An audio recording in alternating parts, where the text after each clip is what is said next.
Okay, thank you ma'am.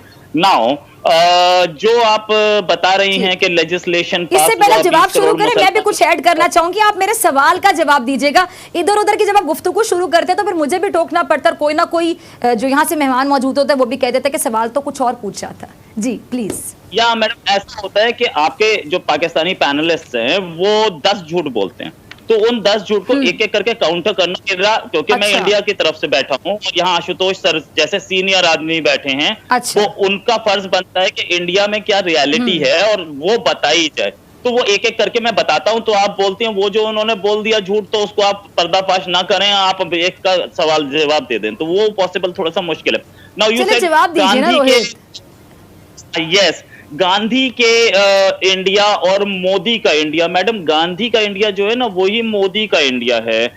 उसको मोदी को, prime minister Modi को लोगों अच्छा। ने इलेक्ट किया है और 1/3 से ज्यादा वोट्स लिए हैं इंडिया में, तब वो प्राइम मिनिस्टर बने हैं। इंडिया की पब्लिक चाहती है कि वो वहां बैठे, इसलिए वो वहां बैठे हैं। आप कई स्टेट्स में देखेंगी, गुजरात में, मध्य प्रदेश में, यूपी में, दिल्ली में 50% से ज्यादा वोटिंग हुई है मोदी के फेवर में। नाउ अगर आप बोल रही हैं कि हिंसा यानी कि टॉर्चर और मुसलमानों पे टॉर्चर हो रहा है, मैम ऐसा कुछ नहीं हो रहा।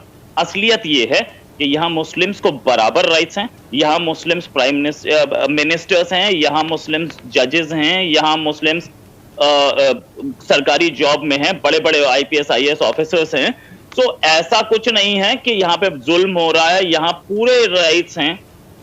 किसी भी कंट्री में ऐसा हुआ हो कि 3 महीने तक heart of city, heart of capital में 3 महीने तक एक रोड डेमोन्स्ट्रेशन के लिए बंद हुई हो? आपके कंट्री में हुआ तो मुझे बताइएगा। हमारे कंट्री में हुआ, मुस्लिम्स थे और उन्हें हटाया नहीं गया। ठीक है, दंगे फसाद हर कंट्री में आपके भी होती है, हमारे यहाँ भी हुआ, व्हाट्स द प्रॉब्लम? लेकिन मैं ये नहीं बोल रहा कि दंगा फसाद सही है, हुआ, गलत हर जगह होता है, इस समय अमेरिका में भी हो रहा है, वो भी गलत है, लेकिन राइट्स पूरे हैं, सबको हैं, और ऐसा नहीं है कि कोई कोई बहुत बड़ा उनके ऊपर जुल्म हो रहा है या समथिंग एल्स।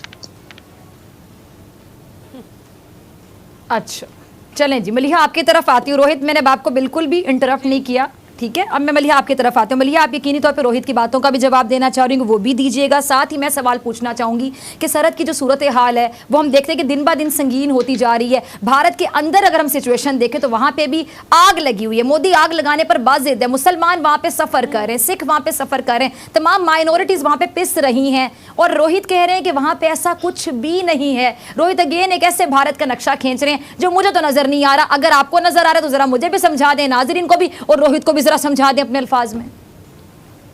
जी बहुत शुक्रिया Fiza, thank you very much for having me on the show. सबसे पहले तो मैं रोहित साहब को ये बताती चलूं कि ये बोल्ड टीवी है, ये रिपब्लिक टीवी नहीं है जहां पर आप इस तरह के लतीफ़े सुनाएं और लोग बस इसको सच समझकर इन लतीफ़ों को हकीकत तस्वुर कर लें, ऐसा नहीं है। और जो आपने 10 झूठ की बात की, तो देखें पाकिस्तान तो आपके झूठ को कॉल आउट करता है। पाकिस्तान तो पहले दिन से आपको कश्मीर पर भी निगोशिएशंस के लिए कहता रहा कि निगोशिएशन टेबल पर आ जाएं। आपको हर बार अमन की दावत दी पाकिस्तान ने, लेकिन ये मोदी साहब जो आप कहते हैं ना कि भारतीय चाहते हैं कि वो आए हुकूमत में और वो आ गए, ये अनफॉर्चुनेटली आपका जो बीजेपी का एक्सट्रीमिस्ट माइंडसेट है वो चाहता था कि आ जाएं। अभी भी आपकी अरुंधति रॉय जैसे लोग, राजदीप सरदेसाई जैसे लोग जो कि कॉमन मैन की आवाज़ हैं, जो कि रीजनेबल भारतीय हैं, वो ना मोदी की आइडियोलॉजी से इत्तेफाक रखते हैं। और जितनी भी आपकी भारत में माइनॉरिटीज़ हैं, चाहे वो पाकिस्तान मुसलमान तो खैर माइनॉरिटीज़ में नहीं आते क्योंकि ठीक ठाक आबादी का हिस्सा हैं, इसके बावजूद जिस किस्म का बुरा सलूक आप लोग मुसलमानों के साथ मोदी की डायरेक्शंस पर उनकी हुकूमत करती है, फिर सिखों के साथ जो सलूक है, इवन दलित्स के साथ जो सलूक है, सिर्फ ब्राह्मण्स अपने आप को सेफ तस्वुर करते हैं आपके भारत में। आप भी इस बात को तस्लीम करते हैं। अब आप ना माने तो ना माने कि मोदी साहब फिर आपकी खैर नहीं कि अगर आपने सच बोल दिया। दूसरी तरफ ये कि अब इंटरनेशनल फ्रंट पर अगर देखा जाए फिजा, तो ये काबिल गौर बात है कि चाइना ने जिस तरह से literally the way China has brought Modi on his knees, जिस तरीके से उन्होंने पूरी दुनिया में मोदी को एक्सपोज कर दिया है, भारत की जुर्रत नहीं है कि वहाँ पे बोले। ये सिर्फ पाकिस्तान के खिलाफ ही इनको बोलना आता है, इसलिए कि इन्हें पता है कि चाइना इनकी निस्बत कहीं ज़्यादा स्ट्रॉन्ग है हर तरीके से, चाहे इनकी रॉकेट प्रोजेक्टर स्ट्रेंथ हो, चाहे एयरक्राफ्ट स्ट्रेंथ हो, चाहे इनके ऑटोमेटेड फाइटर व्हीकल्स हो, कुछ भी हो, चाहे इनका डिफेंस बजट हो जो कि चाइना की निस्बत 4 गुना कम है। एक गप जो इन्होंने मोदी साहब ने 2 गप्पें जो लगाई, जो मैं चाहूंगी कि रोहित साहब जरा जवाब दे दें इसका अगर है इनके पास, जो कि अभी तक हमें समझ नहीं आ रही कि उसने कोई उर्दू में कोई कन्फेस किया हो, कुछ पंजाबी में, पश्तो में, सराइकी में, क्योंकि यहाँ पे तो काफ़ी ज़ुबानें बोली जाती हैं। और दूसरा जो इन्होंने झूठ बोला वो ये कि डोनाल्ड ट्रंप जो अमरीकी सदर हैं, पिछले हफ्ते उन्होंने जब मोदी साहब से बात की तो उन्होंने वाइट हाउस से ये शाया हुई खबर के मोदी साहब बहुत अपसेट थे और डिप्रेस थे चाइना के साथ इस लड़ाई पर, जिस पर इंडियन रजीम ने फौरी तौर पर इसको आउटराइटली डिनाई किया। उन्होंने कहा ऐसी तो कोई बात ही नहीं है। तो देखिए रोहित साहब, अब लोग जो ना, अब मज़ेदार बात यह है कि सिर्फ पाकिस्तान नहीं आप पे बोल रहा, अब इंटरनेशनल मीडिया आप लोगों की हिपोक्रेसी को कॉल आउट कर रहा है। आई एम श्योर आप बहुत अच्छे इंसान होंगे, लेकिन मैं आपको भी दावत देती हूँ कि आप भी पाकिस्तान के पर्सपेक्टिव को थोड़ा सा समझने की कोशिश करें कि हम इंसानियत की बात करते हैं, हम आपके भी खिलाफ नहीं हैं, लेकिन हम सिर्फ मोदी की जो एक बीजेपी का एक्सट्रीमिस्ट माइंडसेट है उसके अगेंस्ट। इतना प्यारा जुमला बोला मलिहा आपने कि हम आपके खिलाफ नहीं है, हम इंसानियत की बात करते हैं। लेकिन नरेंद्र मोदी की जो पॉलिसीज़ हैं, जो बीजेपी गवर्नमेंट की पॉलिसीज़ है, खासतौर पर जब से नरेंद्र मोदी साहब आए हैं गवर्नमेंट में, और हम देख रहे हैं कि जिस तरह शाइनिंग इंडिया कहा जा रहा है, तो शाइनिंग इंडिया तो बर्निंग इंडिया में तब्दील हो रहा है। आशुतोष साहब आपकी तरफ आना चाहूंगी, आपने मलिहा का कमेंट भी सुना, आपके जो हम वतन रोहित शर्मा है सहाफ़ी, उनकी भी आपने गुफ्तगू सुनी। इसके बाद मैं ब्रिगेडियर साहब आपकी तरफ आऊँगी, पहले मैं आशुतोष साहब का पॉइंट ले लूँ। आशुतोष साहब, आपके मुल्क के सहाफ़ी, आप एक सीनियर सहाफ़ी हैं और आपके ही मुल्क की सहाफ़ी बिरादरी में से सहाफ़ी कहते हैं कि जी मोदी जी ने बालाकोट सर्जिकल स्ट्राइक पर झूठ बोला था और अपनी शर्मिंदगी मिटाने के लिए अपनी आवाम को गुमराह किया। मोदी जी ने भारतीय फौज को झूठ के सहारे तसल्ली दी। वो ये भी कहते हैं कि जिस लद्दाख के महाज पर जिस तरह चीनी फौज के हाथों भारतीय फौजियों की दुर्गत बनाई गई, उससे पूरी दुनिया में भारत की जागसाई हुई। सर ये बताइए कि मोदी साहब आप लोगों की अब और कितनी जागसाई करवाना चाहते हैं, और आपको भी लिटरली ये चीज़ अच्छी नहीं लगती होगी कि जागसाई कराते हैं। और मेरे प्रोड्यूसर ने अभी बताया कि अशोक नाम है आपका, आशुतोष नहीं है। आई एम रियली सॉरी, मुझे ये आपका नाम गलत समझ आया। अशोक साहब जी जवाब दीजिए।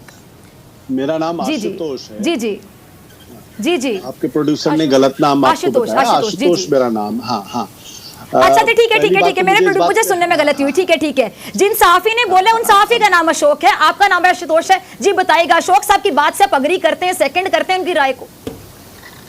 देखिए, मुझे तो ये नहीं मालूम था कि इस चैनल पे आने के बाद मुझे भारत पाकिस्तान की लड़ाई के बारे में बात करना होगा। मैं तो सोच रहा था कि गंभीर बहस इस पे होगी। खैर, अब चूंकि मैं आपके चैनल पे हूँ इसलिए मैं आपको आशुतोष साहब, आप जो बात करना चाहते हैं हम करिए। हम पाक भारत ताल्लुकात की भी बात करना चाहते हैं, लेकिन नरेंद्र मोदी साहब ने जो माहौल वहां पे बनाया उसके बाद ताल्लुकात कहाँ देखते चले, बता दें आप। देखिए, सबसे पहले तो आप लोगों को ये समझना पड़ेगा, और ये समझना पड़ेगा कि हिंदुस्तान पिछले 70 सालों से एक डेमोक्रेटिक कंट्री है। यहाँ पे कॉन्स्टिट्यूशन के हिसाब से चीजें चलती हैं।